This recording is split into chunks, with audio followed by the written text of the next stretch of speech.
Hello, Cardinals, and welcome to our next installment of Beloved. She was crawling already when I got here, 1 week less, and the baby who was sitting up and turning over when I put her on the wagon was crawling already. Devil of a time keeping her off the stairs. Nowadays, babies get up and walk soon as you drop 'em, but 20 years ago, when I was a girl, babies stayed babies longer. Howard didn't pick up his own head till he was 9 months.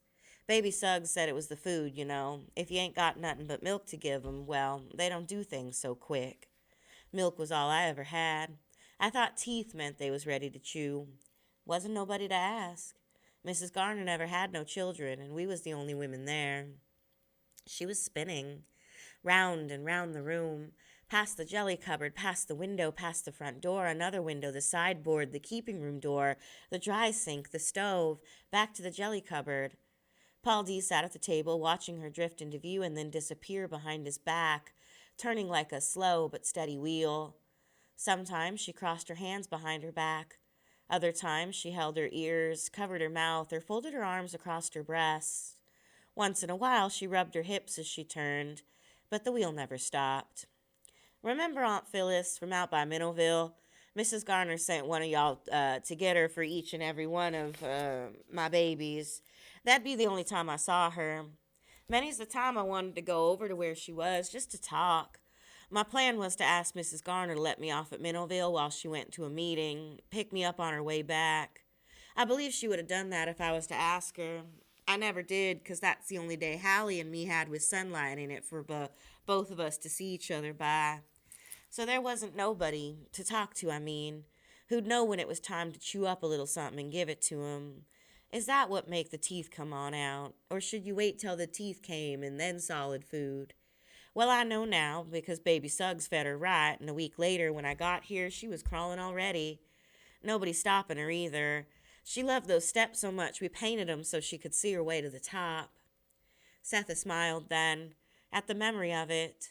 The smile broke in two and became a sudden suck of air, but she did not shudder or close her eyes. She wheeled.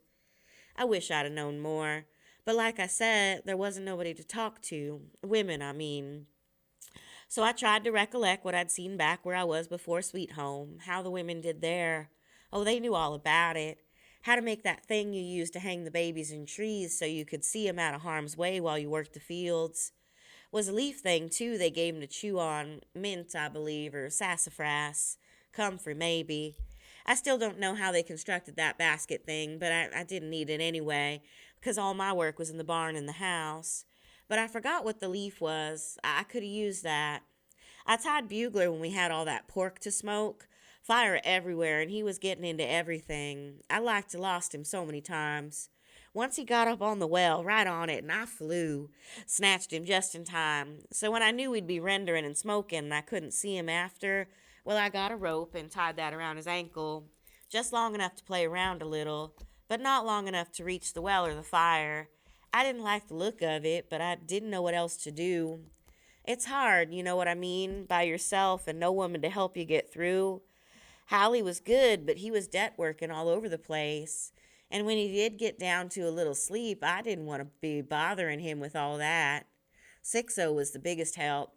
I don't expect you remember this, but Howard got in the milk parlor and Red Cora, I believe it was, mashed his hand, turned his thumb backwards. When I got to him, she was getting ready to bite it, and I don't know to this day how I got him out. Sixo heard me screaming and come running. Know what he did? Turned that thumb right back and tied it across his palm to his little finger. See, I never would have thought of that. Never. It taught me a lot, Sixo. It made him dizzy. At first, he thought it was her spinning, circling him the way she was circling the subject, round and round, never changing direction, which might have helped his head. And then he thought, no, it's the sound of her voice, it's too near. Each turn she made was at least 3 yards from where he sat, but listening to her was like having a child whisper into your ear so close you could feel its lips form the words that you couldn't make out because they were too close. He caught only pieces of what she said, which was fine because she hadn't gotten to the main part, the answer to the question he had not asked outright, but which lay in the clipping he showed her, and lay in the smile as well, because he smiled too when he showed it to her. So when she burst out laughing at the joke, the mix-up of her face put where some other colored woman's ought to be, well, he'd be ready to laugh right along with her. Can you beat it, he would ask, and Stamp done lost his mind, she would giggle. Plumb lost it. But his smile never got the chance to grow. It hung there, small and alone, while she examined the clipping and then handed it back. Perhaps it was the smile, or maybe the ever-ready love she saw in his eyes, easy and up front, the way colts, evangelists, and children look at you, with love you don't have to deserve, that made her go ahead and tell him what she had not told baby Suggs, the only person she felt obliged to explain anything to. Otherwise, she would have said what the newspaper said she said, and no more. Setha could recognize only 75 printed words, half of which appeared in the newspaper clipping.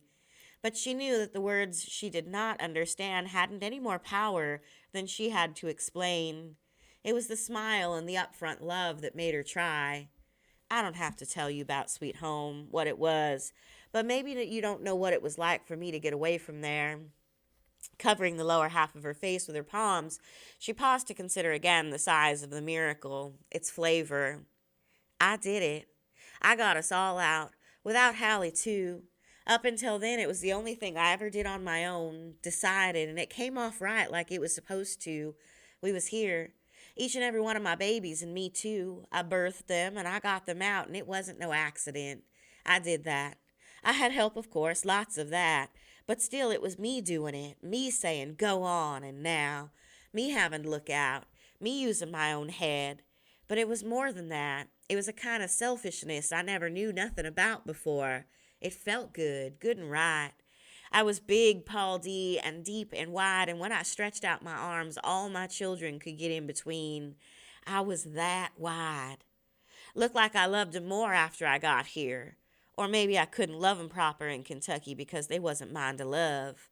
But when I got here, when I jumped down off that wagon, there wasn't nobody in the world I couldn't love if I wanted to. You know what I mean?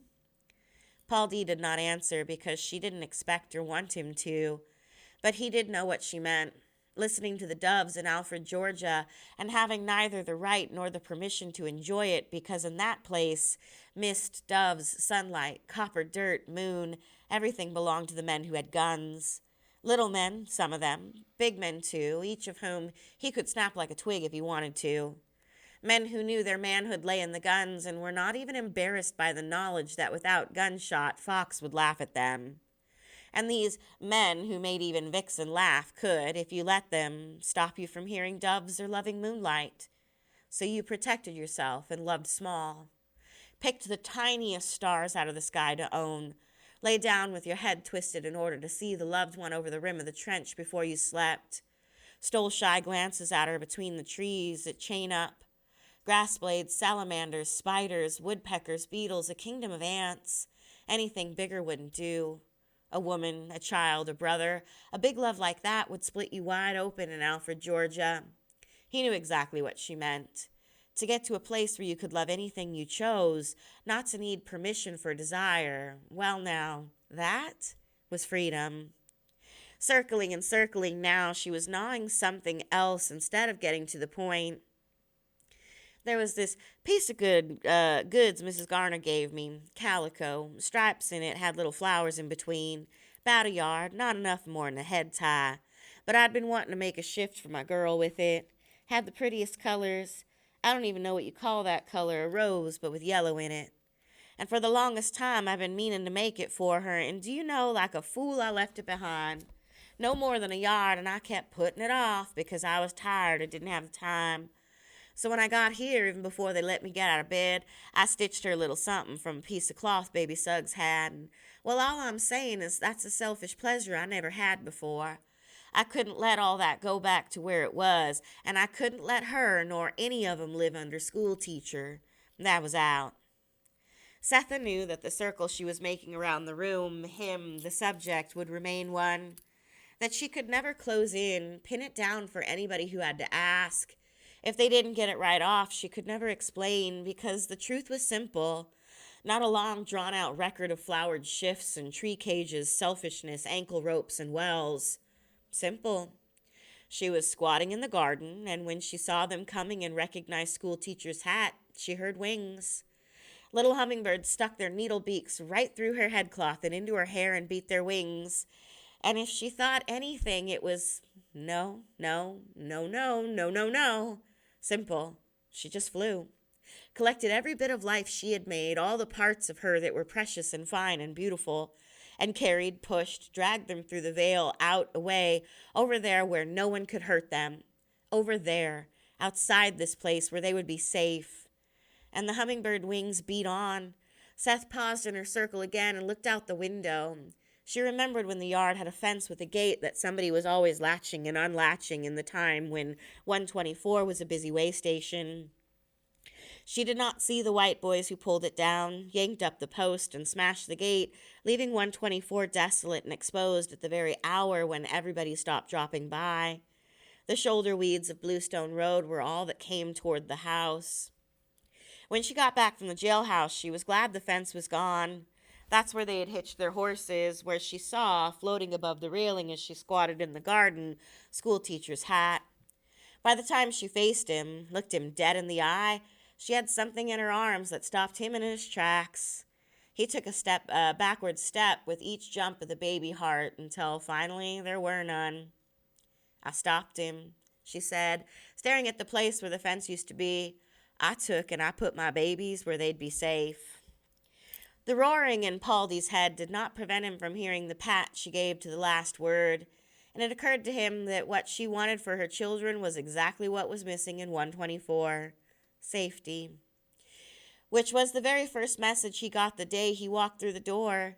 He thought he had made it safe, gotten rid of the danger, beat the shit out of it, run it out of the place, and showed it and everybody else the difference between a mule and a plow. And because she had not done it before, he got there her own self. He thought it was because she could not do it, that she had lived with 124 in helpless apologetic resignation because she had no choice, that minus husband, sons, mother-in-law, she and her slow-witted daughter had to live there all alone making do. The prickly, mean-eyed sweet home girl he knew as Hallie's girl was obedient, like Hallie, shy, like Hallie, and work crazy, like Hallie. He was wrong. There was this here Setha was new. The ghost in her house didn't bother her for the same reason a room and board witch with new shoes was welcome. This here Setha talked about love like any other woman, talked about baby clothes like any other woman, but what she meant could cleave the bone. This here Setha talked about safety with a handsaw.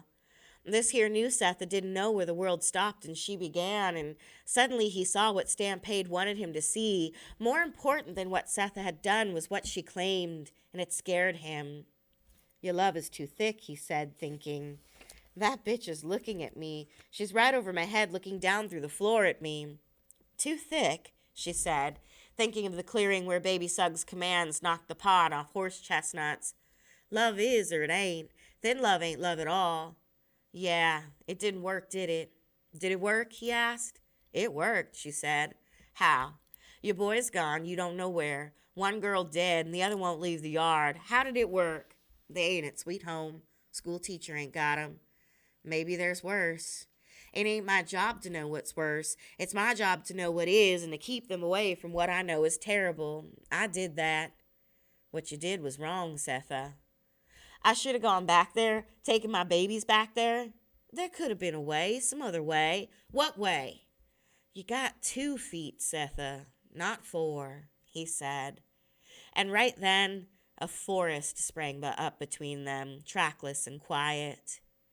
Later, he would wonder what made him say it, the calves of his youth or the conviction that he was being observed from the ceiling.